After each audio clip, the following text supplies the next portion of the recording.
Yeah, how does replacing the floor pans on a 1970 Duster leave us on the side of the road? It's because it's a freaking roadkill car. That's why. Come on, Derek, let's push this thing. Get a hitch a ride, tow truck or something. Stupid roadkill cars. Jump in this thing and see what it'll do.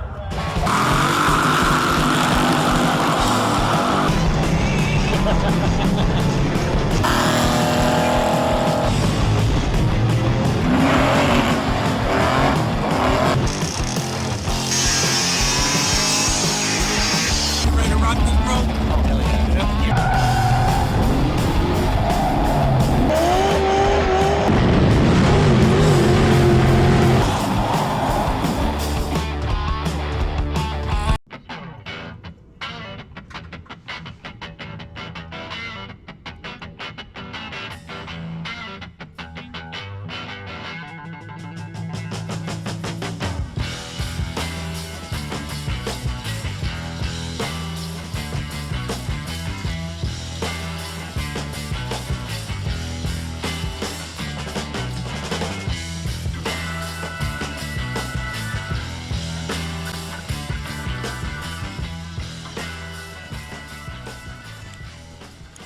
Yep, this is Freiburger's 70 Duster.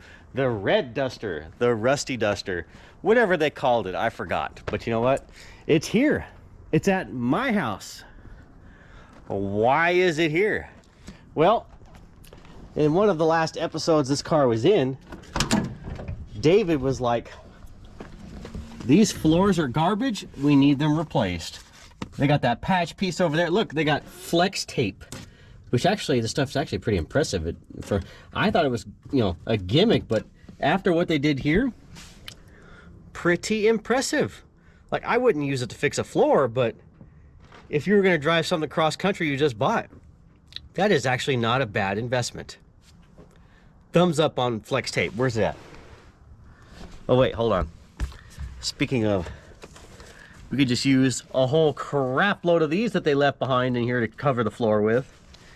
But no, David ordered a floor, had it shipped to me, and it is my job to replace the floor. But I've never driven this car. I have used this engine before. I have really used this engine. This is a 360 Magnum, which used to be in the Rally Duster. Yep, the blue Rally Duster, which I have at my place in Arizona right now. I know this engine runs really good. I have never driven it in this thing though, or with a 4-speed. It had a 3-speed before. So I'm kind of wanting to take it for a little trip. Let's just go around the block with it before we have to replace the floors in it and rip it apart and pull the seat out, and then we can't drive it. And then I know Freiburger doesn't watch this, so maybe we could have some fun with it, like do some donuts and drifting and burnouts or whatnot. But then he'll probably will watch it, that one-time watch. Let's go take it for a drive, Derek. See what this thing does. Okay. Should we text Freiburger and let him know we're going to do that? All right, there's a starting procedure I see. Turn on fan plus fuel. All right. Okay, that one's the fan. I can hear it. We don't need that yet. This one must be the fuel. Oh yeah, I hear it. It's got a noisolator in it. We just call it a music box. That's what they sound like. All right. That was way too easy. Way too easy. Of course, this thing has only been sitting like 2 months, so it's not that bad. Wow, that's noisy. Yeah, this thing does sound pretty throaty.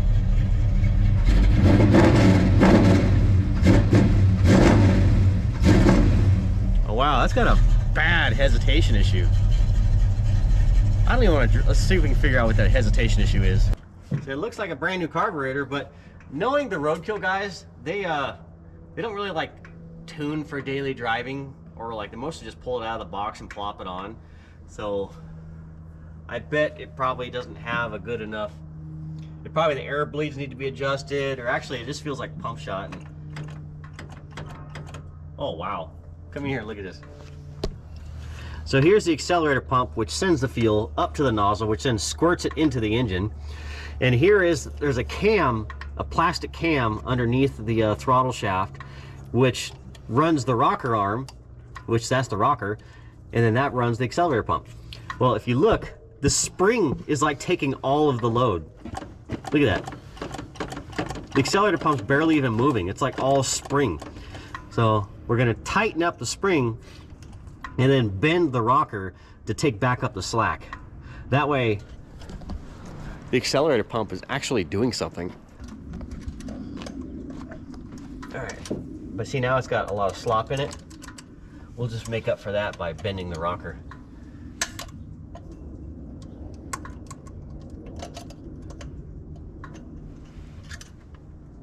A little bit more.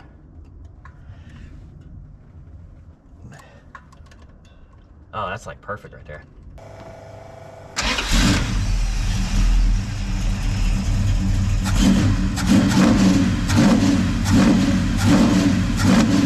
Oh yeah, that's better. And that electric fuel pump is annoying.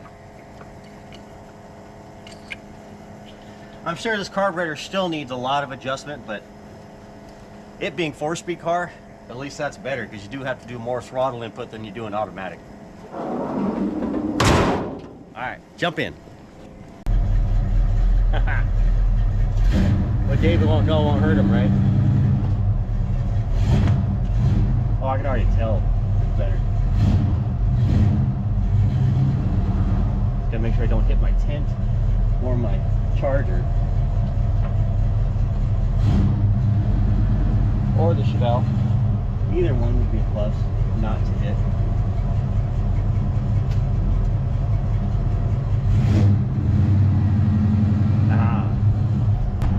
I've actually not driven an A-body 4-speed. No, I lied! Eliminator was A-body 4-speed. That was a bloating car and a 70 Duster. Sucks getting old. Forget everything. What do you think, Derek? Think you just go on a road trip with this thing?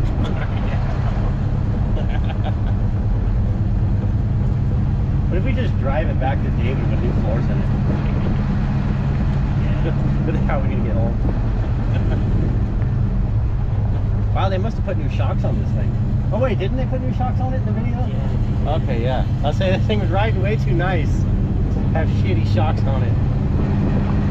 Actually, knowing them, it's probably still shitty shocks, just not blown out ones. I can feel the wind coming up through the floors though. So in the wintertime, yeah, this would suck. And in the summertime.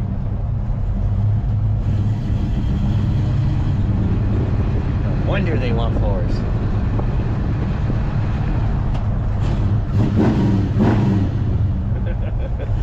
The neighbor. He's a Roadkill fan. Alright, well,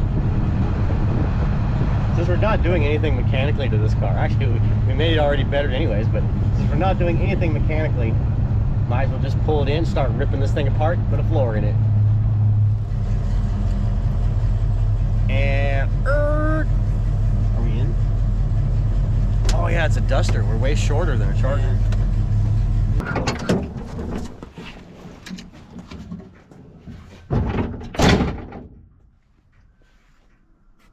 Being as I've worked on a couple of these Roadkill cars now, after they do a road trip, they just leave everything in the car because then they got to jump on an airplane or a crew car or whatever to get out of there. And the car is pretty much how it was when they left the road trip. So yeah, we've got an abundance of bottles. We got, oh yeah, I saw them put that in the episode. Got posi track. Oh, we got lug nuts. More water. Wow.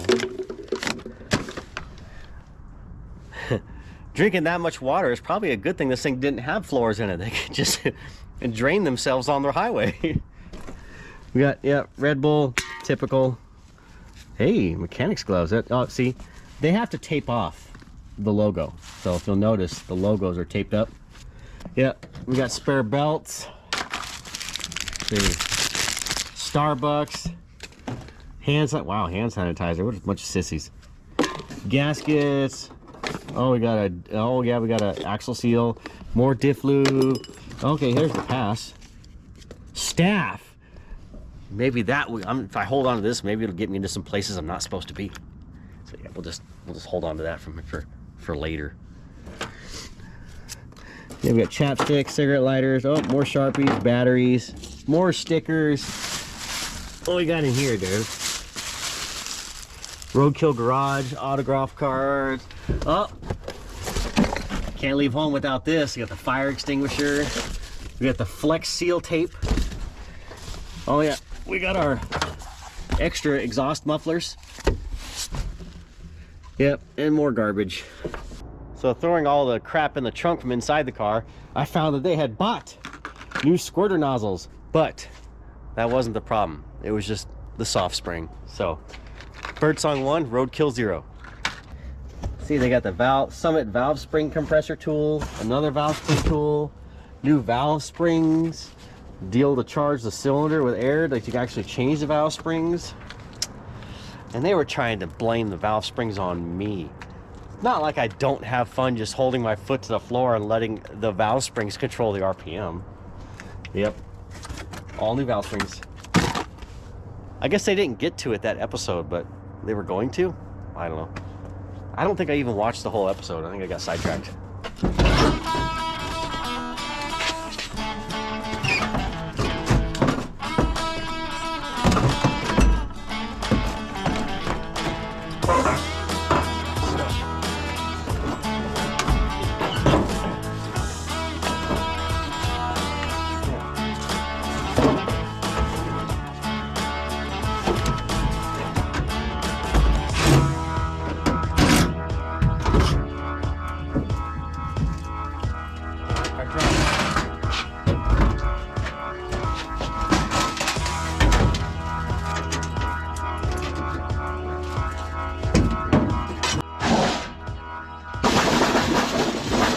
Paired with Thunder Metal, Home Depot tin.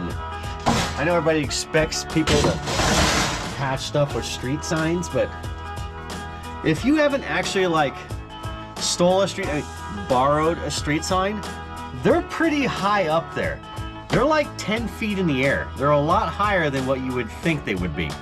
So getting one's a little harder to obtain than just Home Depot.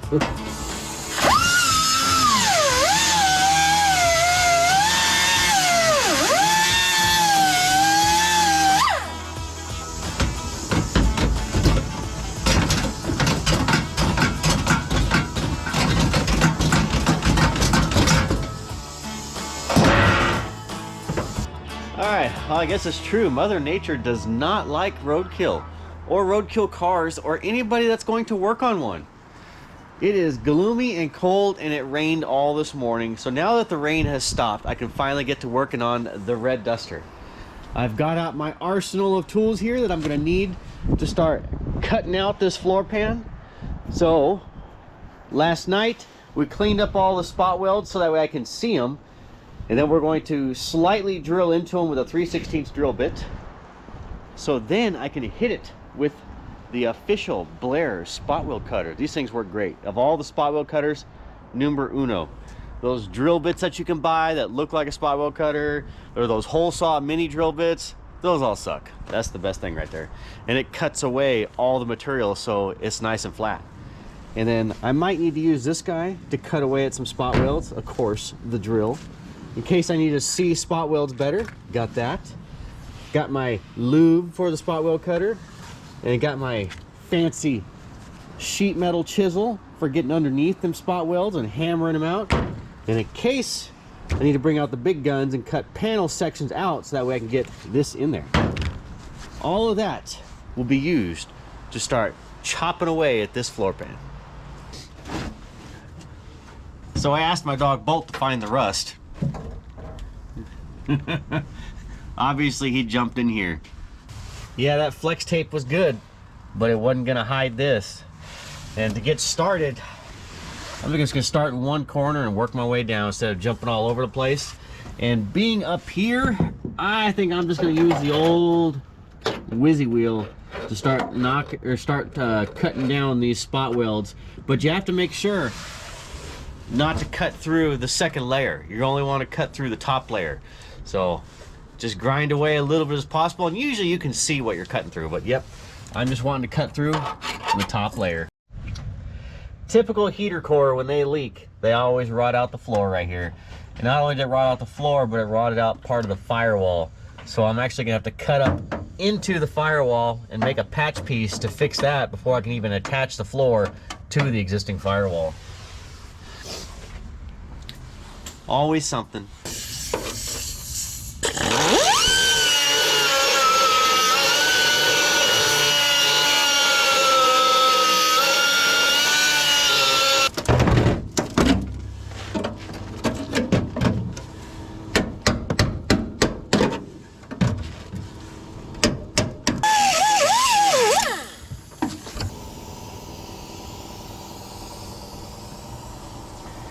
See, on the rusty panel areas, I don't really like using my fancy spot weld cutter because rust doles these things out quick. I mean, it kills them.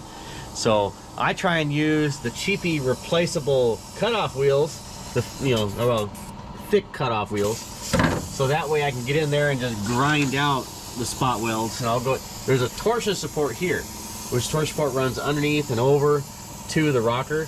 And there's spot welds all loaded in that thing, and there's also spot welds loaded in the frame rail that goes forward. So seeing as how this area is all kind of pitted up and rusty, I'll probably use that more than this, but we'll see once I get it cleaned up.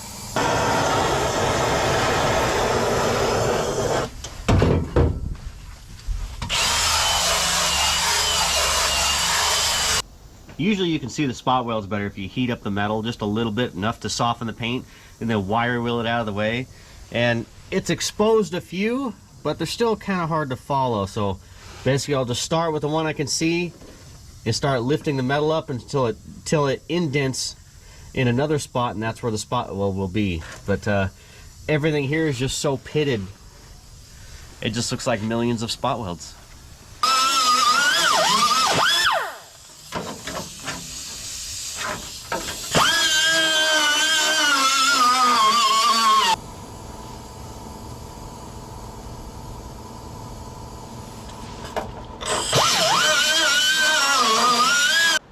I've had to whip out another tool, the belt sander by Milwaukee. Yeah, it's daylight now. It started getting cold and windy and sprinkling again last night, so I said, I'm done. Pick it up today. And right now I am finishing on getting the passenger side floor spot welds all cut out. And normally I only bring this guy out when in hard to reach areas, but the spot welds on this thing, I mean, they're all numerous sizes. So the spot welder that they used here, the tip must have been really dull because the spot welds are huge right here compared to what they were here, which those were like 1/4 inch. Those are like almost 1/2 inch or 3/8. And then you had 5/16 spot welds up here. So it's all over the board on this car. Maybe the A-body cars got the leftover spot weld tips.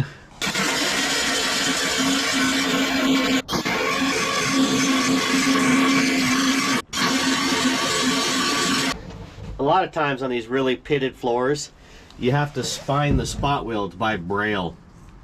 So you can't see that there's one there, but I can feel it, the little indent right there. So I know there's a spot weld there.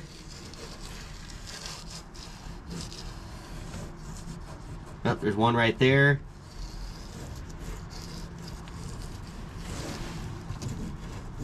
That might be one. Oh, there's one right there. So there. Oh, there's 4. 1, 2, 3, 4. There's 4 right there. Yeah, I keep getting reminded why I don't use this that much.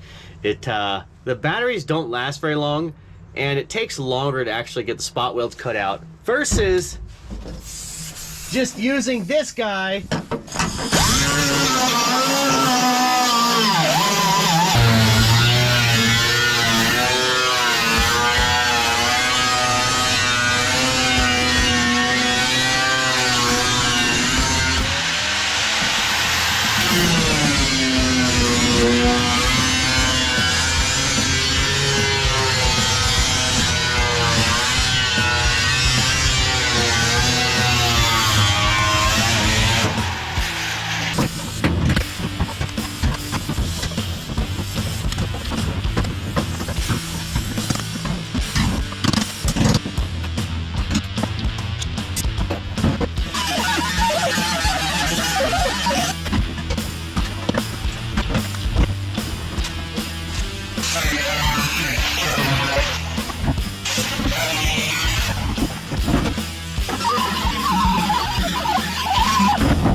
wish I was old enough to watch this movie in the theaters. This would have been so awesome.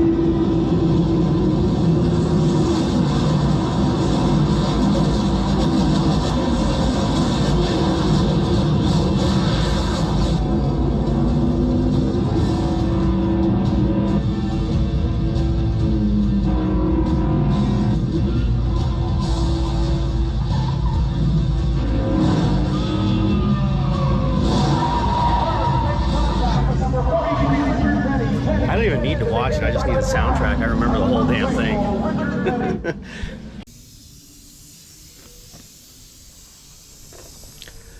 That's a pile of 70 duster floor pan right there. It's all out. The floors are getting ready to be prepped up, cleaned up. So that way I can start dropping in the new floor pan.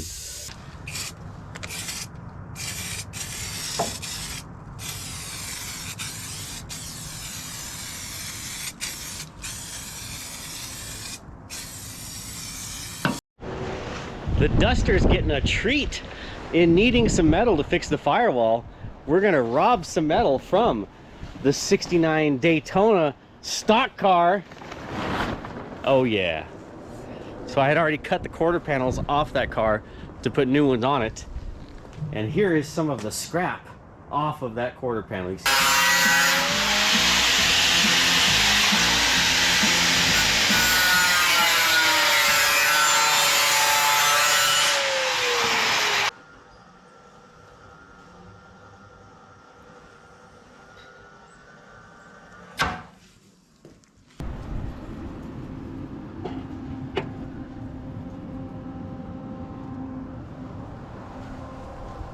Official Daytona quarter panel race car part now on the duster. I'm gonna go ahead and burn this in. Just gonna plug weld the holes I did there. I just made it to where it was a cap. It's simple, and then you know it's double walled. Normally I butt weld everything, but it's the Roadkill Rally Duster. I mean, look what I'm in. Or no, scratch that. It's not the Roadkill Rally Duster. It's just the Roadkill Red Duster. Ah, it's another morning working on the duster. Yeah, hi, Bolt. This is Bolt. He's my buddy. Yep, it is all prepped out, repaired, patched. Everything is ready for the new floor pan. And if you can't tell who this is made by, you need to increase the definition on your screen, because you'll be able to see these AMD stickers from a mile away. Yep, AMD definitely wanted you to know that this is their floor pan, and they're proud of it, which they should be, because I use AMD on everything. They are the best at replacement metal for our classic cars. There's no such thing as a parts car anymore now that we have AMD. And since AMD went ahead and shipped this for that red duster, we're going to go ahead and modify this guy to put it in there. And by modify, the only thing really need to do is I got to cut that out for the 4-speed hump. Yeah, because I can't even put this floor pan in the red duster right now because there is no hole there for the shifter linkage to come through, or the shifter. So it will not fit-o. Plus I need to cut out this section because I made that patch. I know, I'm going to cut this section out. I'm going to cheat a little. Yeah, I'm going to cheat, but since the drivetrain's all in this car, and again it is the red duster, and all the metal from the transmission this way is good. There's nothing wrong with that metal. So I went ahead and left a flange down off the firewall, which is part of the existing floor pan. And we're just gonna go ahead and cut the flange off of this guy from here over, drill some holes, overlap it. It'll be much easier to install this because there's nothing wrong with any of the metal there. So we're just gonna go ahead and attach this guy, drill it out, weld it in, call it done. Yeah, it's not exactly the proper way to do it, but there's nothing wrong with doing it that way when the existing metal that's there, perfectly good. Plus, I mean, come on.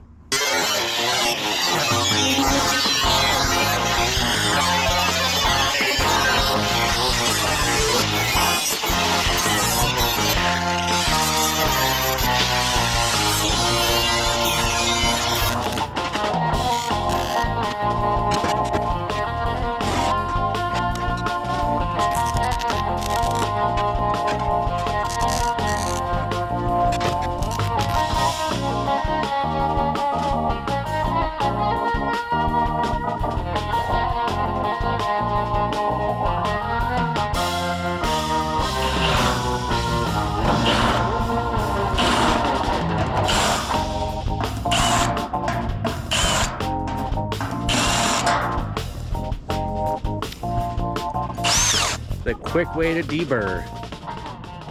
Something new about A-bodies I didn't know, because this is my first time doing a floor in an A-body. The mesh, see on a B-body, on a non-post car hardtop, you just roll the window down and you can get the whole floorboard through. This car, however, only has pop-out windows that does that. So the measurement from the farthest point to the farthest point is shorter than the farthest point to the farthest point. So I'm gonna have to remove the pop-out glass just so I can get the freaking floor pan to slide in at an angle.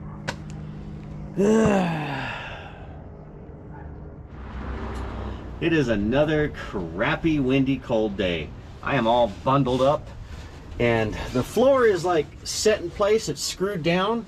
I had to beat and hammer a few places, and for some reason the hole that's punched into the floor pan for the seatbelt bolt is not in the right spot. That's supposed to be over here somewhere. So I marked a line, and I'll have to note where how much in front of or behind that mark is from the car, so that way I can re-drill the hole. But right now I need to pull the floor out, because underneath the floor I had already mapped out all the frame rails and everything I need to drill. So we're gonna go ahead and pull it back out, get it back on the stands and drill it. And this thing was a pain in the ass to get inside the car. A-bodies, they suck. Like I said, this is the first A-body I've done, and I had to take out the dang pop-out window, and some guys were saying, oh, it's easier to pull the door and the steering wheel at the same time, and I'm like, yeah, I'm not doing that. I was able to wiggle it in here by myself, but only because this is kind of a ratty car. But if this thing actually had decent paint and interior and everything, probably wouldn't have been the correct thing to do. But being as how, you know, we weren't exactly going to scratch this old steering wheel or scuff up anything, wasn't that bad. Time to pop it back out, drill some holes, and drop it in for the last time.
That corner up and we'll go backwards with it.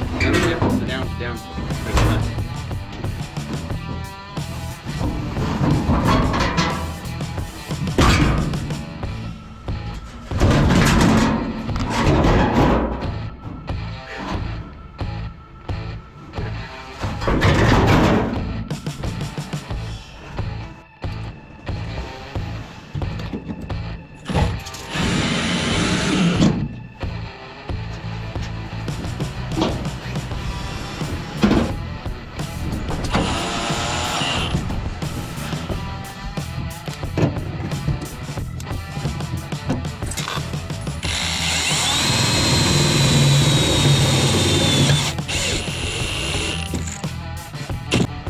See, when you're putting a floor in, and you're doing the plug welding like I'm doing, which is going to be 90% of us, because not all of us can have like a $10,000 spot welder. So when you're doing it like this, you don't want to hammer the floor down to where it touches the frame rail, because then you're just creating a low spot in the floor pan and the rest of it's a high spot. So in scenarios like this, where, let me get a better shot. Okay, see how there's a gap under there? That's probably, 3/16 of a gap, 3/16. Hell, we're getting into 1/4 inches over here. Well, if I hammer that down, now the rest of this is still high. But if I just suck it down, that brings the entire area down to the floor, down to the frame rails, and then you can weld it all up like that. So watch.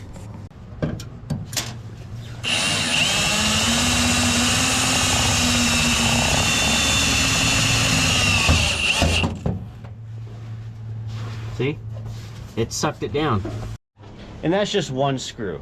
You're gonna have to go like every other hole or whatever you gotta do to suck it down. Make sure you leave a hole in between a screw, so that way you can weld that, then you can remove that screw, weld that. So it's a process, but it's way better to suck it down than to hammer it down.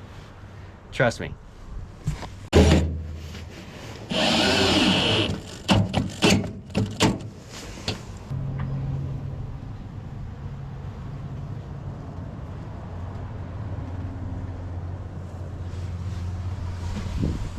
See, it sucks them all down. Then you just start burning them in. Pull a screw, weld it up, pull a screw, weld it up. That's all I'm gonna be doing for like the next 2 hours.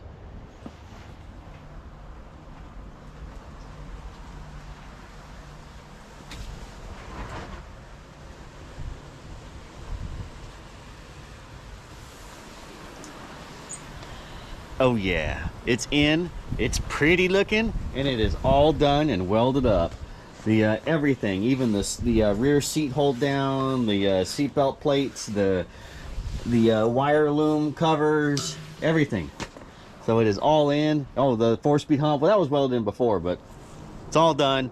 I just put in the kick out window, the rear kick out window, pop out window, whatever, and now I'm putting the door panel and all that stuff back together.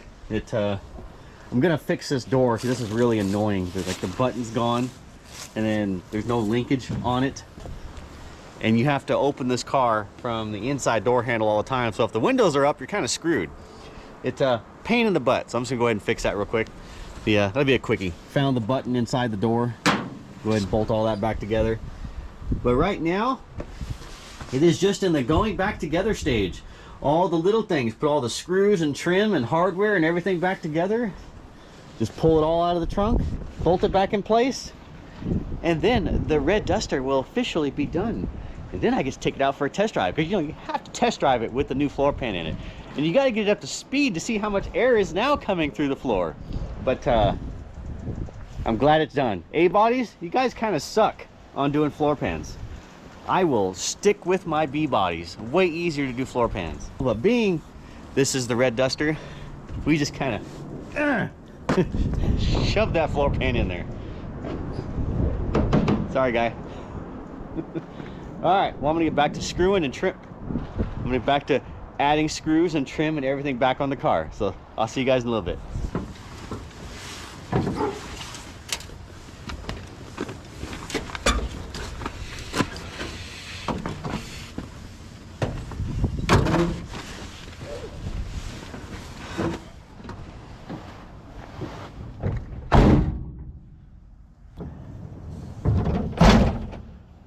Test drive time. It is all assembled, seats in it, looks beautiful, except they do need to put carpet in it. Carpet would be the final touch, but let's go ahead and go for a drive. Let me do the startup procedure here.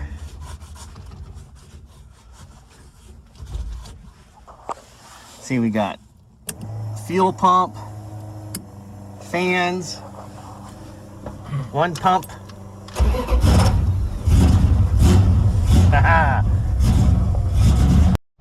The electric fuel pump's annoying.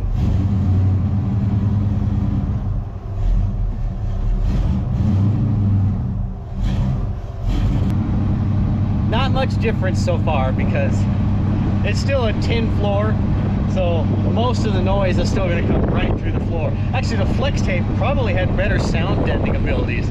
All the sound would get dampened in that thick ass flex tape. Right now it just echoes, echo.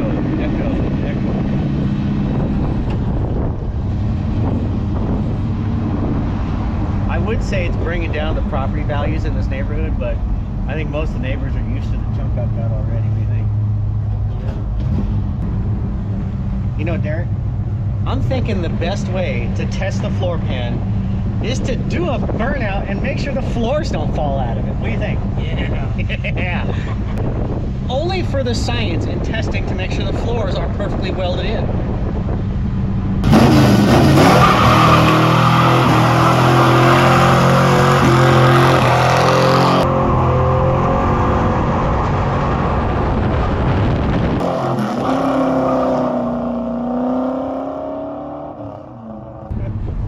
Sorry, David. I think the floor pans are complete. The floor didn't fall out of it. So I think we're good to go. I'm safe to hand it over. And look, ooh, it left number 11s. So yeah, the floors didn't fall out of it on the burnout. So I think it's safe to say, job well done. Well, now for the old drive home. This thing just drives so nice. Or it did.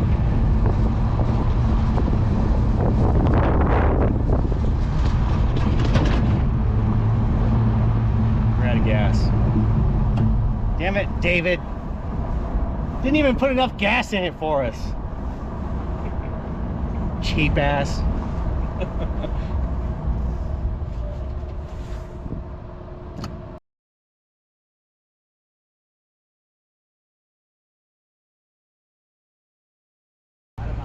It looks so wide on my trailer, and that trailer holds really wide late model stock cars. Now I gotta go get Freiburger's duster.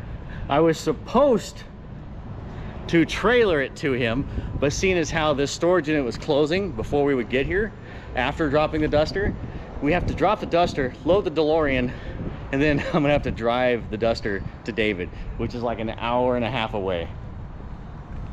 I hope this thing doesn't. That's not a good sign. Look at the camber on that thing. That is terrible. Who aligned this thing? Great. Frickin' David.